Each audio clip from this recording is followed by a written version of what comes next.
నమస్కారం గురువుగారు. చాలా చాలా చాలా సంతోషం గురువుగారు. దాదాపుగా సంవత్సరంన్నర తర్వాత మళ్ళీ నాకు ఈ అవకాశం దక్కింది. నిజంగా ధన్యురాలిని. థ్యాంక్ యూ సో మచ్ ఈ అవకాశం ఇచ్చినందుకు. అయితే గురువుగారు, ఇప్పుడు వెంటనే వారాహి గుప్త నవరాత్రులు ప్రారంభమవుతున్నాయి. మరి ఈ వారాహి నవరాత్రుల విశిష్టత ఏమిటి? వాటిని ఏ విధంగా జరుపుకోవడం అందరికీ మంచిదంటారు? ఓం సర్వచైతన్య రూపాం తాం ఆద్యాం విద్యాంచ ధీమహి బుద్ధిం యా నః ప్రచోదయాత్ సృష్టౌ యా సర్గరూప జగదవన విధౌ పాలినీ యా చ రౌద్రీ సంహారే చాపి యస్య జగదిదమఖిలం క్రీడనం యా పరాఖ్య పశ్యంతి మధ్యమాథో తదను భగవతి వైఖరీ వర్ణరూప సాస్మద్వాచం ప్రసన్నా విధిహరిగిరిచారాధిత అలంకరోతు. అమ్మవారి గురించి అడిగారు కాబట్టి అమ్మకి నమస్కారం చేసుకుందాం. వారాహి అనే పేరుతోటి అమ్మవారు రెండు శక్తులుగా మన పురాణాల్లో మంత్రశాస్త్రాల్లో కనపడుతున్నది. అందులో ఒకటి సప్తమాతృకలలో ఒకటి. మాతృకలు అంటే తల్లి రూపంలో మనల్ని రక్షించువారు. అందులో వరుసగా ఈ వారాహి, మాహేంద్రి, చాముండ వీళ్ళంతా కూడా సప్తమాతృకలు. బ్రాహ్మి, మాహేశ్వరి, కౌమారి, వైష్ణవి, వారాహి, మాహేంద్రి, చాముండ ఈ ఏడుగురిని ఏమంటారు? సప్తమాతృకలు అంటారు. అందులో వారాహి అని ఒక మాతృక ఉన్నది. ఈవిడ మనందరికీ తల్లి. ఈ రూపంలో మనల్ని చాలా ప్రేమగా చూస్తుంది. గృహాన్ని ఇవ్వడం కోసం ప్రత్యేకంగా ఆవిడ ఆవిర్భవించింది. గృహం అంటే రెండు రకాలు, కొంచెం స్పష్టంగా అందరికీ అర్థమయ్యేలా చెప్పుకుందాం. మన శరీరాన్ని గృహం అంటారు. ఏమంటారు? గృహం.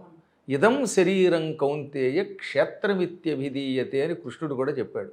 ఇదో క్షేత్రం, ఇదొక మందిరం. అసలు ఇల్లు అంటూ ఉంటే కదా అందులో మనం ఉంటాం. మన శరీరం అనే ఇంట్లో ఆత్మ అనేటటువంటి ఒక జీవి ఉన్నాడు. కాబట్టి శరీరాన్ని గృహంతో పోల్చారు. ఇది కాకుండా శరీరం ధరించాక మనం ఉండడానికి 4 గోడలు, తలుపులు, కిటికీలు ఉన్నటువంటి ఇల్లు ఒకటి కావాలి. ఈ రెండు ఇచ్చి, అంటే ఇటు శరీరము ఇచ్చి, ఆ శరీరంతో ఉన్నవాడు సుఖంగా బ్రతకడానికి కావలసిన ఇల్లు ఇచ్చి రక్షించడం కోసం ఆవిర్భవించిన దివ్యశక్తి వారాహి. ఇక రెండవసారి ఆ తల్లి మరొక రూపంలో కూడా ఆవిర్భవించింది. ఆవిడే వారాహి అనే పేరుతో లలితా పరాభట్టారికకి సేవ చేసే అమ్మవారు.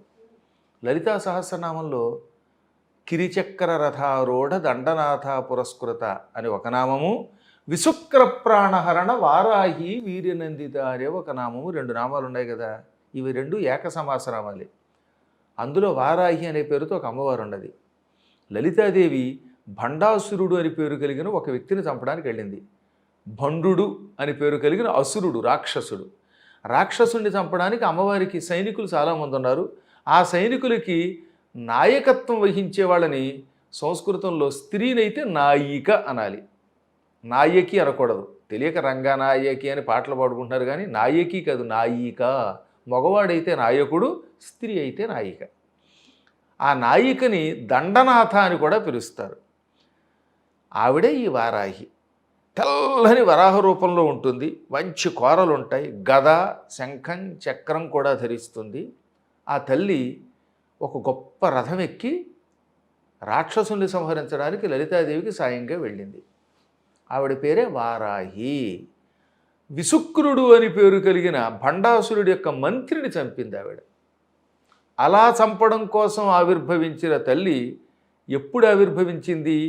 ఆషాఢమాసంలో శుక్లపక్షంలో పాడ్యమి నాడు, అనగా పాడ్యమినే సంస్కృతంలో ప్రతిపత్తి అని కూడా పిలుస్తారు. ఆ ప్రతిపత్తి తిథి నాడు పుట్టింది. కాబట్టి ఎప్పుడైనా ఆషాఢమాసం మొదటి తిథి నాడు ఈ వారాహి దేవత ఆవిర్భావ దినము గనుక ఆ రోజు నుంచి వరుసగా 9 రోజులు ఆవిడని పూజించారు. ఆవిడ మన శరీరంలో 9 రంధ్రాలు ఉన్నాయి. ఆ 9 రంధ్రాల్లోనూ కొలువై ఉండి మన శరీరాన్ని ఆరోగ్యంగా కూడా ఉంచుతుంది. ఏమేంటి ఆ 9 రంధ్రాలు? కళ్ళు 2, ముక్కు రంధ్రాలు 2, చెవి రంధ్రాలు 2. అవునా? ఇటో చెవి ఇటో చెవి. అక్కడ ఎన్నయ్యాయి? 3 రెళ్ళు 6.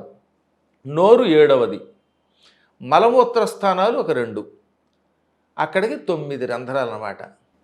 మళ్ళీ ఇంకోసారి గుర్తుపెట్టుకోండి, ముక్కులు, కళ్ళు, చెవులు, 3 రెళ్ళు 6, 7 నోరు, 8 మూత్రస్థానం, 9 మలద్వారం. ఈ 9 రంధ్రాల్లో ఏదో ఒక రంధ్రం నుంచే ప్రాణం బయటికి పోతుంది. లోపలికి 9 రంధ్రాలు గుండా వస్తుంది, కానీ పోయేటప్పుడు ఒక్క రంధ్రం నుంచే ప్రాణం పోతుంది. ఈ నవరంధ్రాలను ఆవిడ ఆక్రమించుకొని వీటిని కాపాడుతూ బతికున్నంత వరకు ఆరోగ్యాన్ని ఇస్తూ, ఈ నవరంధ్రాలతో కూడిన శరీరం కొంచెం సుఖంగా ఉండడానికి గృహాదులు ఇస్తూ, ఇంట్లో ఉన్న భార్యాభర్తల మధ్యలో ఐకమత్యం ఇస్తూ, కావలసిన ధనము వస్త్రాలు సమకూరుస్తూ రక్షిస్తుంది. అలా రక్షించే తల్లి అన్నమాట వారాహి. ఆవిడ్ని పూజించే విధానాన్ని మంత్రశాస్త్రాలు ఇచ్చే మనకి. త్రిపురతాపిని ఉపనిషత్తు, వారాహి దేవతకి సంబంధించినటువంటి మంత్రశాస్త్రం, లలితా సహస్రనామం, బ్రహ్మాండ పురాణం, దేవ్యోపనిషత్తు, అగస్త్యుడు రాసిన అగస్త్య సంహిత, వీటిల్లో ఈ వారాహి దేవతని ఎలా పూజించాలో చెప్పారు. ఆషాఢమాసంలో పాడ్యమి మొదలుకొని 9 రోజుల పాటు అమ్మవారిని పూజించాలి. పూజించేటప్పుడు పాడ్యమి నాడు తెల్లవారుజామున లేవాలి, సూర్యోదయానికి ముందు లేవాలి. పూర్వం అందరూ అలా లేచేవారు. ఇప్పుడంటే వాట్సాప్లు సీరియల్స్ వచ్చాక రాత్రి 12 దాకా మెలకుగా ఉండి వాటిని చూసి చూసి కళ్ళు వాచిపోవటం వల్ల పొద్దున్న పెందలాళ్ళే 10ంటికి లేస్తున్నారు. అలా లేవకుండా కాస్త తెల్లవారుజామున లేచి తలారా స్నానం చేసి విభూతి ధరించి, లేదా సంప్రదాయం వైష్ణవ సంప్రదాయం అయితే ఊర్ధ్వపుండ్రాలు ధరించి, ఆ 2 లేకపోతే ఒకవేళ బొట్టైనా పెట్టుకుని అమ్మవారిని పూజించాలి. అమ్మవారికి వారాహి రూపంలో ఉన్నటువంటి పటం కానీ విగ్రహం కానీ పెట్టుకోవాలి. అవి కాకుండా ఇంకా నిష్టగా ఉపాసించాలనుకుంటే శ్రీచక్రం పెట్టుకోవాలి. ఎవరైనా పెట్టుకోవచ్చు స్వామి? ఎవరైనా. విధవా సధవా చాపి అని అగస్త్యుడే చెప్పాడు. అనగా విధవలు చెయ్యొచ్చు, భర్త లేనటువంటి వాడు. విధవ, ధవ అంటే భర్త అమ్మాయి. విధవ అంటే ఏమి తప్పుడు అర్థం కాదు. ధవ అంటే ఏమిటి అర్థం? భర్త. ధవుడు లేడు కనుక భర్త వెళ్ళిపోయాడు కనుక ధవ, వెళ్ళిపోయిన భర్త గలవాడు, వికల్పమైన ధవుడు గలవాడు అని అర్థం. అందుకంటే లేదు, భర్త గారు పోయారు, ఆవిడ విధవ అన్నారు. సధవ, భర్త కలిగిన ఆవిడ. వాళ్ళు ఎవరైనా చెయ్యొచ్చు. పెళ్ళైన వాళ్ళు, పెళ్ళి కాని వాళ్ళు, వృద్ధులు, పొడుచువాళ్ళు అందరూ చేయొచ్చు. అలాంటి పొడుచువాళ్ళు చేయొచ్చు, మీలాంటి ముసలాళ్ళు ఎవరైనా ఈ వ్రతానుష్ఠానం చేసుకోవచ్చు. ఆ శ్రీచక్రానికి షోడశ ఉపచారాలు ఉన్నాయి కదా వరుసగా. ధ్యానం, సమర్పయామి, ఆవాహయామి, వీటిని చెయ్యండి. గంధం తప్పనిసరిగా ఇవ్వాలట. ఎందుకంటే వారాహి దేవత పాపాలు తొలగించి పుణ్యం ఇచ్చి తద్వారా సంపదలు ఇస్తుంది. పుణ్యం కావాలంటే గంధం ఇవ్వాలి. పుణ్యో గంధ.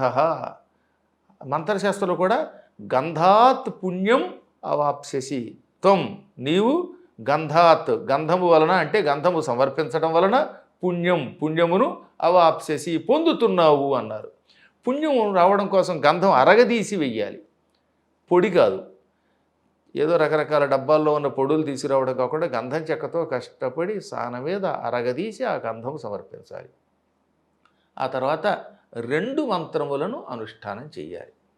ఆ అనుష్ఠానం లోపల చేస్తాం కాబట్టి గుప్త నవరాత్రులను కూడా పిలిచారు. గుప్త నవరాత్రులు అంటే ఎవడికి తెలియకుండా రహస్యంగా కట్టే పెట్టారు, ఎవడో ఏం చేయకూడదని కాదు. అక్కడ మంత్ర అనుష్ఠానం గుప్తంగా ఉండాలి. అబ్బే, తంత్రం అంటే ఏమిటి? తంత్రం అంటే ఎందుకో చాలామందికి తెలియక సంస్కృతం రానటువంటి వాళ్ళంతా ఈ మధ్యన పురాణాలు చెబుతున్నారు. ఎవడబడితే వాడు వారాహి దేవత గుప్త నవరాత్రులు అని హడలెత్తించడం. తంత్రము అంటే వేదంలో చెప్పబడినటువంటివి. వేదములు అపౌరుషేయాలు, ఎవరూ చెప్పలేదు, అవి తమంత తాము సంకలనం చేయబడ్డాయి. తంత్రం అనగా శివుడు కానీ, విష్ణువు కానీ, లేక మహానుభావులైన వేదవ్యాసుడు, అగస్త్యుడు మొదలైన వాళ్ళు రచిస్తే దాన్ని తంత్రం అంటారు. ఇప్పుడు వామకేశ్వర తంత్రం అంటే ఏమిటి? శివుడు పార్వతికి చెప్పాడు. అందువల్ల త్రిమూర్తులు, దేవతల చేత రచింపబడినటువంటి ఉపాసనా విధానములు తంత్రములు.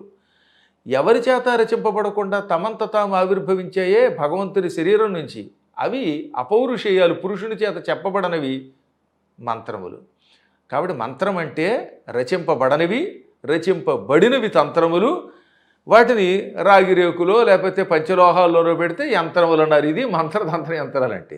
ఇంకా అక్కడి నుంచి వాడు తాంత్రికుడు అంటే అదేదో భూతప్రేత పిశాచాలు వెంట వెళ్ళేవాడి కింద ఓ ప్రొజెక్ట్ చేసేసి సగం సినిమా వాళ్ళు, సగం మీడియా వాళ్ళు అందరూ కలిసి పాడు చేశారు. ఇలా అనడం వల్ల మనకు వచ్చే నష్టం లేదు.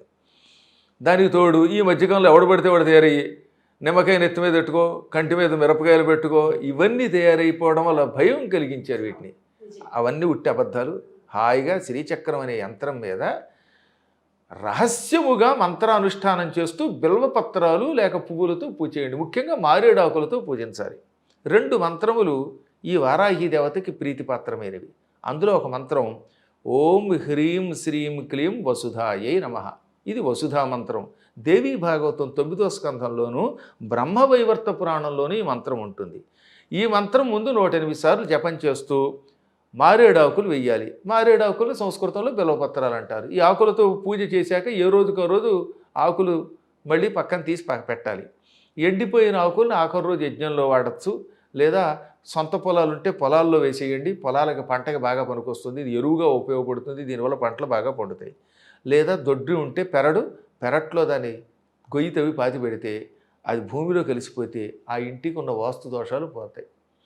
ఇంక ఏమీ దొరకకపోతే వాటి భస్మం చేసేసి విభూతి పెట్టుకోండి. ఇక 2వ మంత్రం లలితా సహస్రనామంలో వారాహి దేవతకి సంబంధించిన మంత్రం ఉన్నది. ఓం ఐం హ్రీం శ్రీం విశుక్ర ప్రాణహరణ వారాహి వీర్యనందితాయై నమః. అందులో వారాహి దేవత యొక్క పరాక్రమానికి అమ్మ ఆనందపడిందిట. విశుక్రుడు అనే రాక్షసుణ్ణి ఈ వారాహి దేవత సంహరించింది. సంహరించడంతో జగదంబ లలితకి ఆనందం కలిగింది.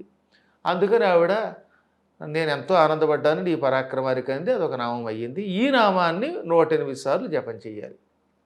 ఇందాక చెప్పిన దాంతో కానీ దీంతో కానీ మొత్తం మీద బిల్వపత్రాలతో పూజించండి.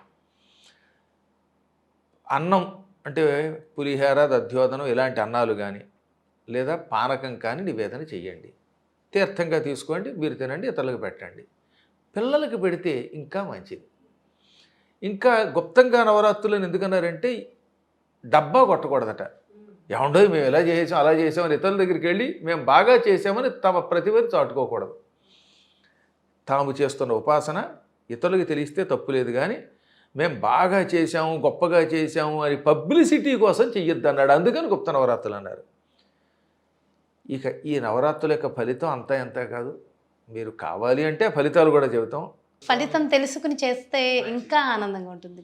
1 మీకు సొంతిల్లు కావాలనుకుంటే ఈ 9 రోజులు భక్తి శ్రద్ధలతో ఇప్పుడే చెప్పినట్టు చెయ్యండి. చేసేటప్పుడు ముందు ప్రారంభంలో చెప్పాను కదా ఓం హ్రీం శ్రీం క్లీం వసుధాయై నమః. ఇది నేను చెప్పాను కాబట్టి చేసుకోండి, ఇబ్బంది లేదు. అది చెయ్యొచ్చని వ్యాసుడే చెప్పాడు. వ్యాసుడు చెప్పాక చెయ్యొద్దు అనడానికి ఎవరికి అధికారం లేదు. కొంతమంది అజ్ఞానులు అయ్యయ్యో మంత్రాలు బయట పెట్టేస్తున్నారండి అంటే మంత్రం బయట పెట్టకపోతే ఎలాగా? కొన్ని సమయాల్లో కొన్ని మంత్రాలు చెప్పాలి. ఆనాడు మహానుభావుడు భగవద్ రామానుజాచార్యులు వారు అష్టాక్షరీ మంత్రాన్ని సాక్షాత్తు శ్రీరంగంలో గోపురం నుంచి చెప్పబెట్టు కదా కొన్ని కోట్ల మంది తరించారు. ఆ మంత్రం బయట పెట్టడం వల్ల నరకం వస్తే నరకమైన అనుభవిస్తాం తప్ప మంత్రం ఇవ్వకుండా ఉండను అన్నాడు ఆయన. అది గొప్ప గురువులు చేసే పని. కాబట్టి ప్రజల్ని రక్షించడానికి కొన్ని సమయాల్లో అందులోని మీలాంటి వాళ్ళ నోటి నుంచి వినడం అది గురుపదేశం. నిజంగా మాలాంటి వాళ్ళకి చాలా మంచిది. తప్పనిసరిగా ఆ మంత్రం చేసుకోండి. కాస్త శుచిగా చేసుకోండి, భక్తితో చేసుకోండి. ఈ దిక్కుమాల వాళ్ళు కొంతమంది ఉంటారు ఎప్పుడు కాసు కూర్చుందామా అని. మీరు చెప్పిన మంత్రానికి చింతకాయలు రాలుతాయా అని ఎవడో దిక్కుమాలనాడు ఒక కామెంట్ పెట్టాడు అనుకోండి. చింతకాయలు ఎందుకు రాలుతాయి? చింతలు రాలుతాయి. వాడికి మాత్రం వారాహి దేవత కోరతో దెబ్బ కొడుతుంది వస్తాడు దిక్కుమాలాడు. అసలు వాళ్ళు ఎందుకంటే చూడడం? ఇది మనం నాస్తికుల కోసం చెప్పట్లేదు కదా, మనం నమ్మకం కలిగిన వాళ్ళకి చెప్పుకుంటున్నాం. ధర్మాన్ని రక్షించడం కోసం రక్షించడా చెప్పుకున్నాం. దీనివల్ల ఏమన్నా ధన నష్టం ఉందా? ఎవరికైనా ప్రాణ నష్టం ఉందా? అదొక అద్భుత ప్రయోగం చేసుకోవాలి, చేసుకుని తరించాలి. కాబట్టి అటువంటి దౌర్భాగ్యుల గురించి మీరేం పట్టించుకోకండి. ఈ మంత్రాన్ని నేను చెప్పాను, చేసుకోమనండి. 2వది ఓం ఐం హ్రీం శ్రీం విశుక్ర ప్రాణహరణ వారాహి వీర్యనందితాయి నమః. ఏమిటది? ఓం ఐం హ్రీం శ్రీం విశుక్ర ప్రాణహరణ వారాహి వీర్యనందితాయై నమః. ఈ మంత్రానుష్ఠానం వల్ల సంతానం కలుగుతుంది. విశుక్రుడు అని ఒక రాక్షసుడు ఉన్నాడు. వాడు భండాసురుడికి మంత్రి. వాడు ఏం చేస్తాడంటే మన శరీరంలో ఉండి పురుషుల్లో ఉన్న శుక్రాన్ని వీర్యాన్ని పాడు చేస్తాడు. దానివల్ల ఎక్కువ మంది నపుంసకులు అవుతారు. ఇప్పుడు కలియుగం అందరూ ల్యాప్టాప్లు ఒళ్ళో పెట్టుకుంటారు. ఈ ల్యాప్టాప్ల వల్లే సగం మందికి సంతానం లేవట్లేదు.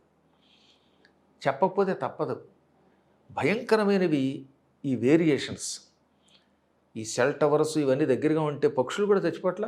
అటువంటి శరీరంలో ఎక్కువసేపు పట్టుకోవడం వల్ల మనుషుల్లో చాలా తేడా వస్తుంది. ఈ మంత్రానుష్ఠానం చాలా వరకు మనుషుల్ని రక్షిస్తుంది. అందుకని సత్సంతానం కలగాలంటే ఈ 9 రోజులు ఈ 2వ మంత్రాన్ని అనుష్ఠానం చేసుకోవాలి. మళ్ళీ ఒక ఆవిడ నాకు 60 ఏళ్ళు ఇప్పుడు సంతానం కలుగుతుందని వెకిలిగా అడిగింది. అది నిజం అడిగారో లేకపోతే భక్తులు అడిగారో లేకపోతే నన్ను పరీక్షించడానికో కానీ ఇది అవకాశం ఉన్నవారికి ఇస్తుంది. పెళ్ళయి సంతాన ప్రాప్తి పొందాలి, ఈ మధ్యన 5-6 ఏళ్ళైంది 10 ఏళ్ళైంది పెళ్ళయి పిల్లలు పుట్టట్లేదు అనుకున్నటువంటి వాళ్ళు ప్రయోగించాలి. కానీ మంచం మీద పడుకుని చావడానికి సిద్ధంగా ఉన్న ముసలివాళ్ళు దీన్ని ప్రయోగిస్తామంటే అది ధర్మం ఎలా అవుతుంది? కాబట్టి మంత్రం విషయంలో వెకిలితనం విడిచిపెట్టి సశాస్త్రీయంగా దాన్ని అందుకుని సంతానం పొందాలి అనేటటువంటి వాళ్ళు అర్హులైన వాళ్ళు చెయ్యండి. చేస్తే అప్పుడు దీనివల్ల సంతానం కలుగుతుంది.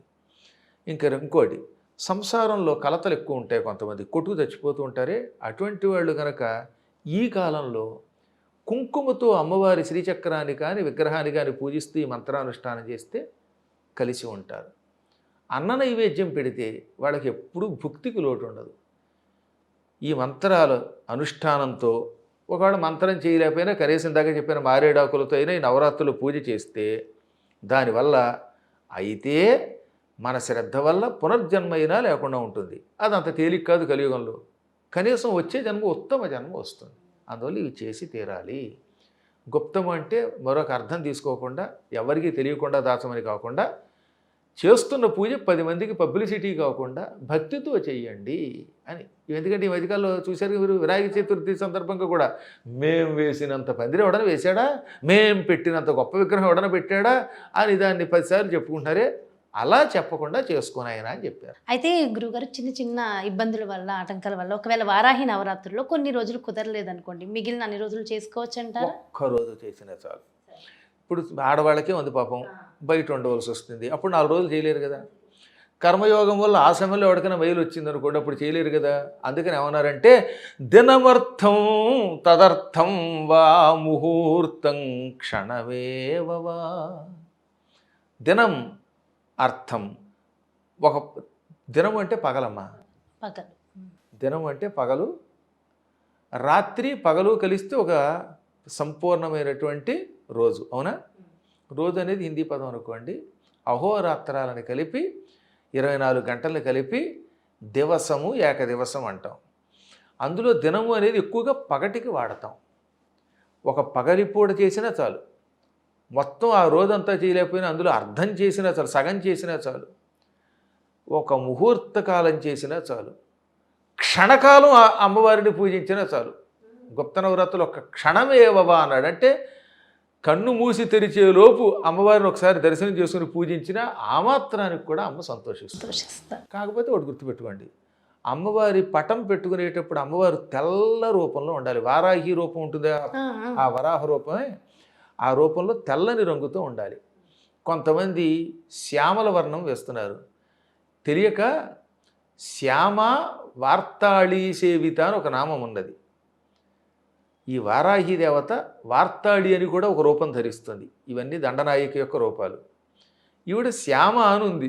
శ్యామ అంటే తెలియక శ్యామల వర్ణం అనుకున్నారట. అంటే మీలాగా ఆకుపచ్చ రంగులో ఉందే ఆ వేసుకున్న వస్త్రం, ఆ రంగులో ఉంది అమ్మవారు అనుకున్నారట. నిజానికి అమ్మవారు శ్యామ తప్ప శ్యామల కాదు. శ్యామలము అంటే పొలములు కొద్దిగా ముదురుతూ ఉంటాయి కదా, ఆ వరి పంట చూశారుగా, అది మరీ లేతగా కాకుండా మరీ కొయ్యడానికి వచ్చేటప్పుడేమో బంగారపు రంగులోకి వచ్చేస్తుంది. అలా కాకుండా మధ్యలో కొంచెం ముదురుతున్నప్పుడు ఉండేటటువంటి ఆకుపచ్చ రంగుని శ్యామల వర్ణం అంటారు. ఆ వర్ణ కాదు, శ్యామ అనగా సంస్కృతంలో శ్యామ యౌవన మధ్యస్థ. 16 ఏళ్ళు దాటి 30 ఏళ్ల వయస్సుని యౌవనం అంటారు. ఆ మధ్యలో ఉంది అంటే అర్థం ఏంటనమాట, 16కి 30కి మధ్యలో ఉంది. ఇంచుమించుగా 30 ఏళ్ల లోపు ఉండి మంచి నవయౌవనంలోకి అడుగు పెడతారు కదా, ఆ యౌవనంలో ఉన్న స్త్రీని ఏమంటారు, శ్యామ. ఇది సంస్కృతం యొక్క నిర్వచనం. శ్యామ యౌవన మధ్యస్థ, యౌవన మధ్యంలో ఉన్నది. అందుకే సీతాదేవి గురించి శ్యామ అని అన్నాడంటే అర్థం ఏంటనమాట, మంచి నవయౌవనంలో ఉందని చెప్పడం అక్కడ. అందువల్ల సీతాదేవి బంగారపు రంగులో ఉన్నామని పట్టుకుని అక్కడ నీలం ఈ శ్యామల వర్ణంలో ఉందని కాదు కదా. కాబట్టి విగ్రహం తయారు చేసుకునేటప్పుడు తెల్లని వరాహ రూపంతో ఉంటుంది. అయితే ఈ ఫోటో వారాహిదేవి అమ్మవారిది ఎప్పుడు ఉండొచ్చు అంట? ఎప్పుడు ఉండవచ్చు. ఆవిడ ఎప్పుడు మన ఇంట్లో అసలు సప్తమాతృకులు ఉండాలి. మా పీఠంలో అందుకే సప్తమాతృకులు చుట్టూ ఉంటారు. అందులో వారాహి దేవత అంటే మాకు ప్రత్యేక అభిమానం. ఎందుకంటే ఆ తల్లి దివ్యశక్తి అంతా ఎంత కాదు, మనలో యజ్ఞశక్తిని ఇస్తుంది, జ్ఞానశక్తిని ఇస్తుంది, సహనం ఎక్కువ ఉంటుంది. చాలా చాలా చాలా సంతోషం గురువుగారు. ముఖ్యంగా వారాహి నవరాత్రులకు సంబంధించి ప్రతి ఒక్క సందేహాన్ని నివృత్తి చేశారు. Thank you so much. నమస్కారం. సో చూసారు కదండి, వారాహి నవరాత్రుల్లో అమ్మవారికి ఏ విధంగా పూజలు చేయాలి, మనకున్నటువంటి లౌకికమైన కోరికలు నెరవేరాలంటే ఎలా పూజించాలనేది ఎంతో చక్కగా వివరించారు కదా గురువుగారు. మరో చక్కటి కార్యక్రమంతో మళ్ళీ మీ ముందుకు చేస్తాను. నమస్కారం.